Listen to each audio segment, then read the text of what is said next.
On the day's top business news, Kate Moody is here with us in the studio. And Kate, starting out with what looks like a run on the banks of South Korea. What's going on? Hi, Laura. Tens of thousands of South Koreans flooded banks and call centers on Tuesday to cancel their credit cards following the unprecedented theft of the personal data of at least 20 million people. Since Monday, more than 1 million victims of the country's largest ever leak of private financial information have canceled their cards permanently or requested new ones. Claire Murphy has the story.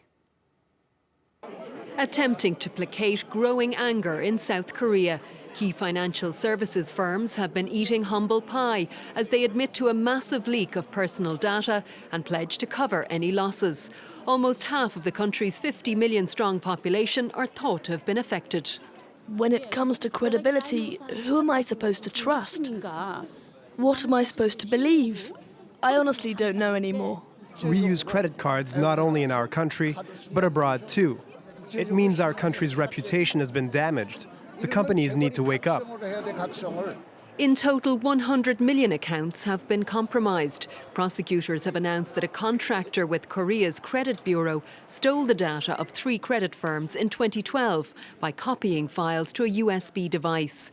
The authorities say most information was encrypted, but that hasn't stemmed the panic, say experts.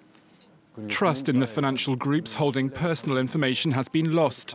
It's caused millions of people to run to a bank to reissue their credit cards. That's the biggest damage here. Dozens of top executives have tendered their resignations, while the government is expected to announce special measures aimed at preventing a similar crisis in the future. The International Monetary Fund has raised its global forecast for growth from 3.6 to 3.7% for the coming year. Now, that's not a huge change, but it may be a sign that the tide is turning. The U.S. forecast was upgraded by about 0.2%. China, the world's second largest economy, expected to keep powering ahead, but at a bit of a slower pace than we saw in 2013.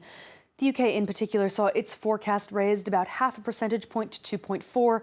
Germany still leading the Eurozone. France not looking very strong, with the IMF forecasting its growth will stay under 1%, and Italy and Spain lagging behind. The IMF's chief economist warning that the recovery will remain weak and uneven and highlighting the risk of deflation. Now, many of those concerns will be on the agenda in Davos, where more than 2,500 business leaders, politicians, academics and celebrities are gathering for the World Economic Forum. Our team on the ground will be reporting from there throughout the week. If you have any special questions for them, you can tweet with the hashtag F24Davos. Let's take a look at the markets now. A mixed close in Europe, despite some earlier gains, as China's central bank announced it had injected funds into the banking system. Here in Paris, the French power and engineering firm Alstom saw its shares plunge almost 14% as it lowered its annual profit targets. On Wall Street, the Dow Jones is down on some disappointing results from 3 blue-chip components, including Verizon and Johnson & Johnson. The Nasdaq up about 0.5% there. French President François Hollande has been pushing his so-called Responsibility Pact, the plan to slash payroll taxes for companies that promise to hire more people. He hopes that the €30 billion payroll tax cut will keep France's struggling economy from slipping back into recession and bring down the nearly 11% unemployment rate. The details will be hammered out during negotiations with business and union leaders beginning next week. And while workers have expressed doubts, many employers have welcomed the plan. Let's take a listen. The supply-side strategy adopted by our government is the right one because the taxes will be lowered. Businesses will then make more of a profit, which they will be able to invest, both in terms of jobs and infrastructure. At least one French firm has had good news, though. The automaker Renault said its sales rose over 3% last year, thanks in large part to strong demand for its low-cost Dacia brand.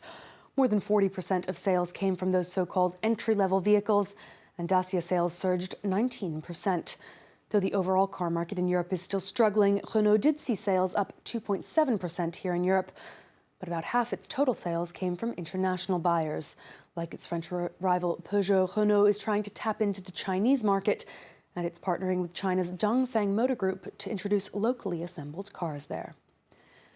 Move on to some of the other day's business news now. A $4 billion deal between Boeing and General Electric. GE's Capital Aviation Service has confirmed it's leasing 40 aircraft from Boeing. The new planes are expected to help meet customer demand for more fuel-efficient aircraft. Boeing says its next-generation 737s offer the lowest operating costs in its class. Demand in emerging markets fueled third-quarter revenue for one of the world's biggest brewers.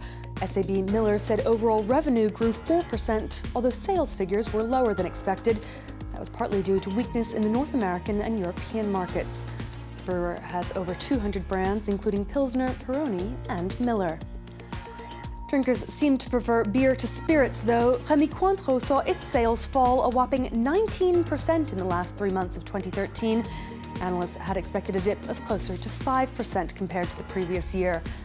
Cognac sales were particularly hard hit, plummeting as the Chinese government cracked down on luxury goods and ostentatious spending. The French spirits group generates some 40% of its revenue in the Asia-Pacific region. And that's all the business news for now. Back to you, Laura. Thanks very much, Kate. Hits, likes and shares now. We've got the best of the past 24 hours on the internet. It's time for our daily dose of web news.